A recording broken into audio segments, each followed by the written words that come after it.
Locked On Podcast Network presents Locked On Sports Today. What do NFL teams actually look for at the Senior Bowl? And could this year's Puka Nacua or Tank Dell be there? Also, what's going on with the Heat? And will Myles Garrett or TJ Watt win Defensive Player of the Year? Today's episode is brought to you by FanDuel. Make every moment more. New customers join today and you'll get $200 in bonus bets if you win that first $5 bet or more. Visit FanDuel.com/lockedon to get started. I'm Peter Bukowski, starting your day with the can't-miss stories and biggest debates in sports. You're Locked On Sports Today. Searching all major sports. Found. Let's start with the biggest story. The NFL season not quite over. Of course, that Super Bowl thing is happening this Sunday, but draft season for the other 30 teams already in full effect. I assume Kansas City and San Francisco had some people down in Mobile for the Senior Bowl as well. Keith Sanchez from Locked On NFL Draft was down in Mobile for us. He joins me now to talk about the beginning in earnest of draft season. Keith, as we look at a week like this, what do you think teams are actually trying to find out this week? Because they've seen, 3 seasons of tape on most of these guys. Yeah, no, definitely. I think for the smaller school teams or the smaller school prospects, it's definitely level of competition. And then in general, right, even the big school prospects, it's ability to adapt, ability to be coachable. And you're paying attention. And that's what I do as a scholar. It kind of reminds me of my time at LSU, right? Like you're paying attention to the details of the player, right? Like what is their football character? And I think that's the biggest thing because you actually we had the opportunity to be on the sideline. So we were right there, Peter, being able to hear these coaches in their live interactions, especially in the one-on-ones, right? Whether that's the wide receiver DBs or that's the offensive line versus D-line, right? After a rep is over, they go right to the player, right? And they're coaching them up on how to do certain things. And then you get to see how, like I said, how the player reacts to them. And you see some of them react in a positive way, some of them react in you kind of have to handle that a little bit better. So the one position where teams love the in-person part of it is quarterback because it's the soft skills. It's not just how do they look like throwing the ball. It's how do they interact with their teammates. But there is just something special about seeing a quarterback throw live. Was there a quarterback where you go, okay, this was a really helpful week to see them do X, Y, and Z because they're going to need to do that at the next level?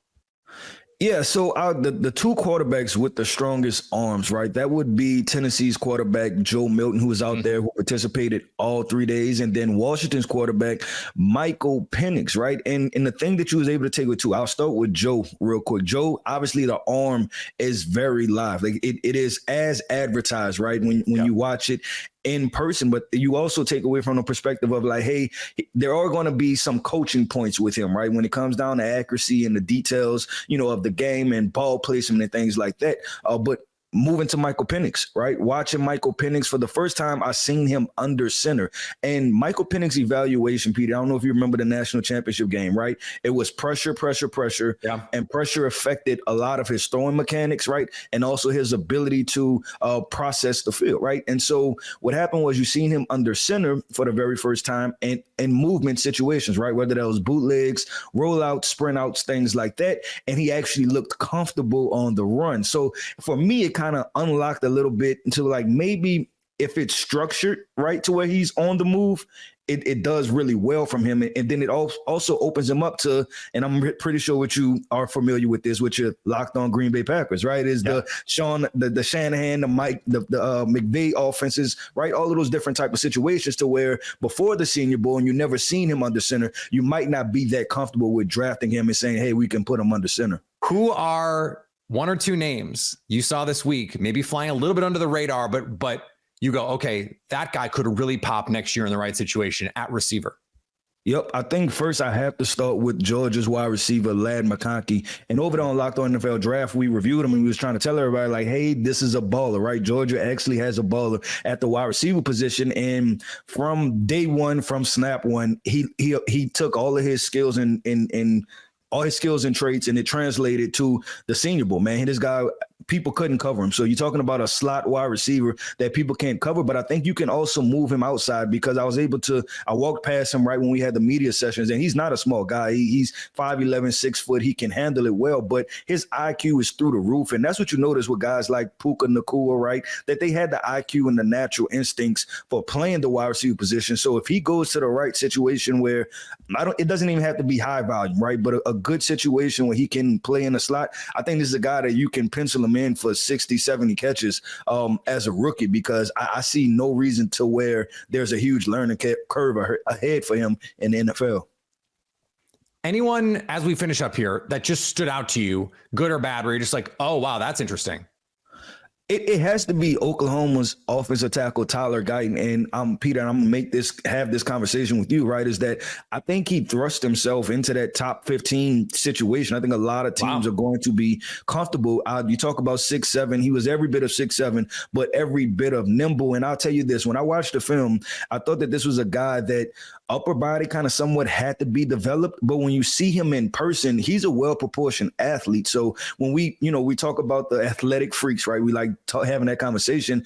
I think there are going to be some comparisons with him and Olu Fashanu, right? And then he's probably just as tall as a Joel. So he doesn't supersede them as offensive tackle 1 or offensive tackle 2 off of the board, but offensive tackle 3 can go fairly high. And I think he kind of placed himself in that conversation. And when I talk about the football character, he was one guy I was definitely paying attention to because he hasn't been playing tackle for very long, appeared to be a very coachable young man.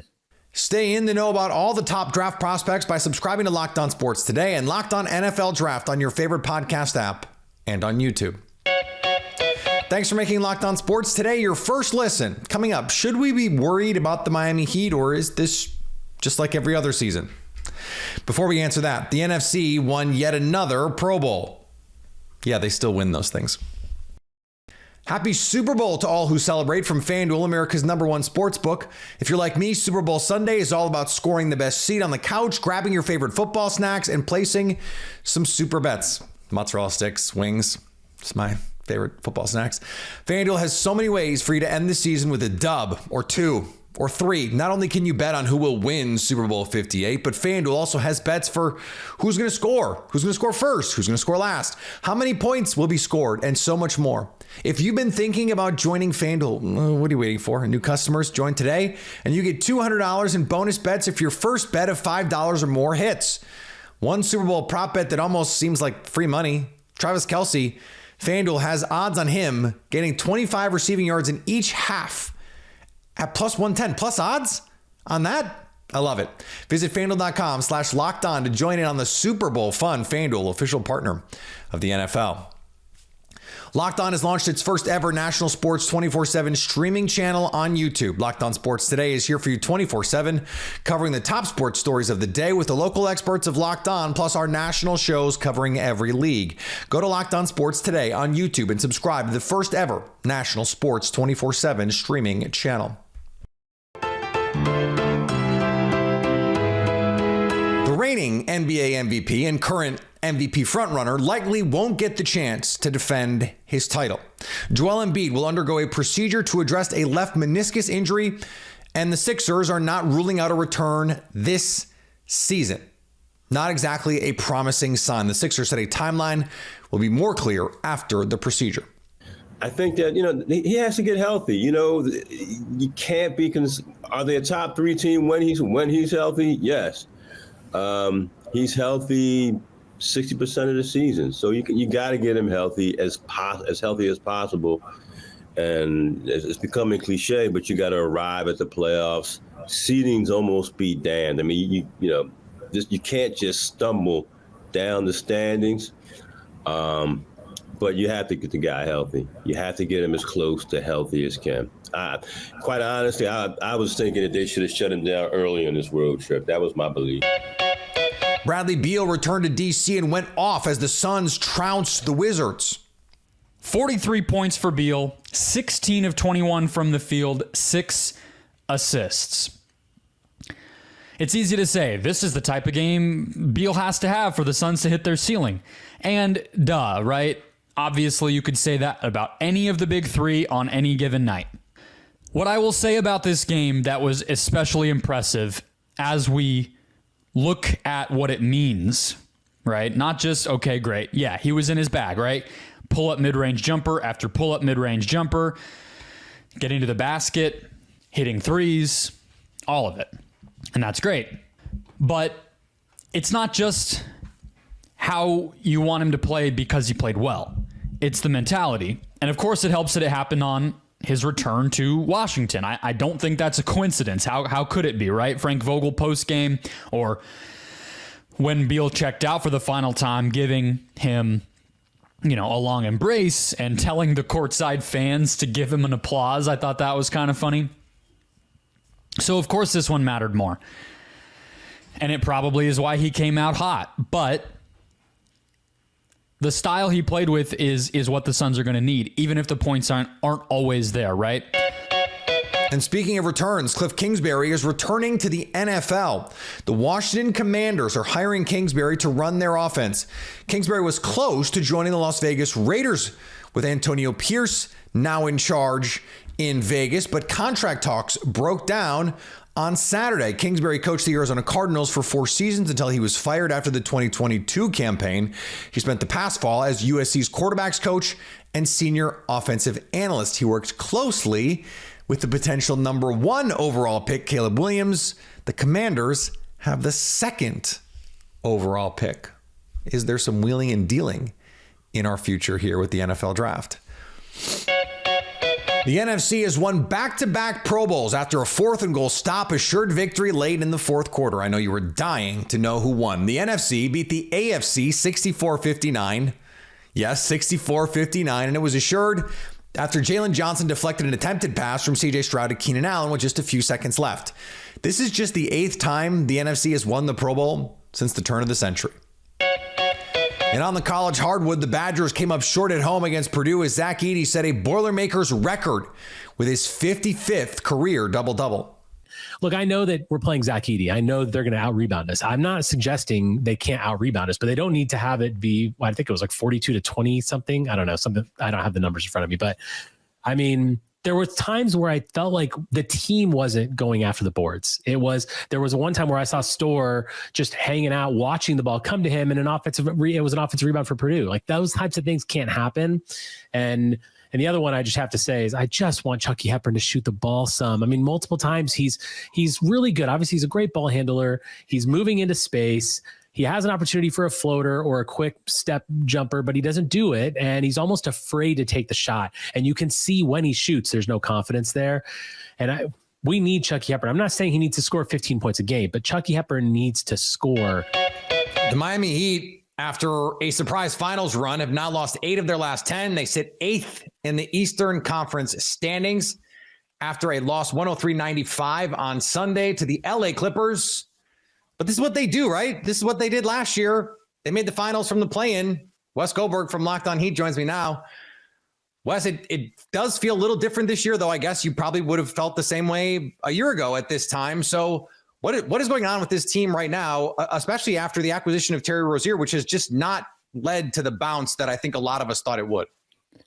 Yeah, specific to the Terry Rozier part, I mean, he just has not been shooting well since getting traded to the Heat. I'm not that worried about the Rozier part of this. He's running pick and roll with Bam Adebayo really well. I think that there's some things that you could point to that are better than what Kyle Lowry was providing at that spot before. His point of attack defense has been better than what Lowry was providing at Lowry's advanced stage at this point too. But the big thing was part of the 8 of the 10 losses that you just mentioned was a 7-game losing streak. And during that 7-game losing streak, this team had a really hard time figuring out a couple of different things, but mainly the pecking order on offense when they weren't getting a ton from Jimmy Butler. And then defensively, they just weren't the Heat team that we had been accustomed to seeing. This team is always going to be about average offensively at best, but defensively, they need to be elite. And if they're not elite defensively, then they're just not very good at anything. And the team had a very intense team meeting and film session earlier or last week. And then they went and won 2 straight games. And then, of course, they lost this one to the Clippers on Sunday night. But I actually thought they played well enough to win that game against the Clippers. The difference is that the Clippers shot 41%. They're the best 3-point shooting team in the league for a reason. And Miami missed 21 of their 29 threes.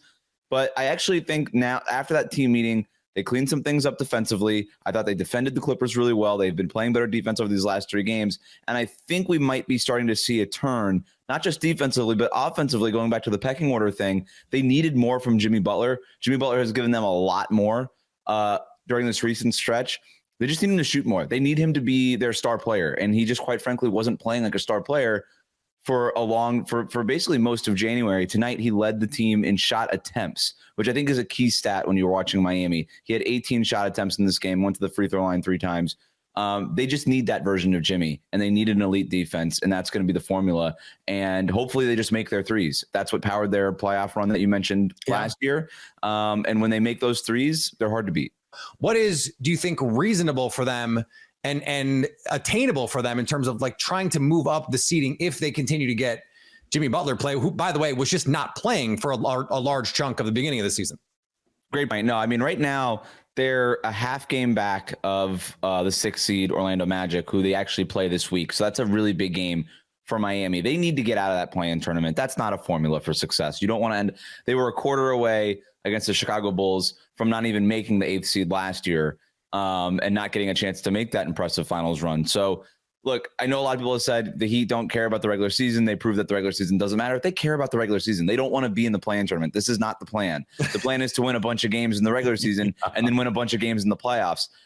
The thing with Miami is that their best player, Jimmy Butler, has not been a regular season superstar. He is a postseason superstar. It's such a strange team in that way where they're going to basically coach and Heat culture their way to 40-plus wins and back themselves into the playoffs. And then at that point, nobody really wants to play them. That said, the East is harder than it was last year. Boston's better. Milwaukee, I think, is better, despite some of the things that people have concerns about. I just think Dame and Giannis, that's a better team.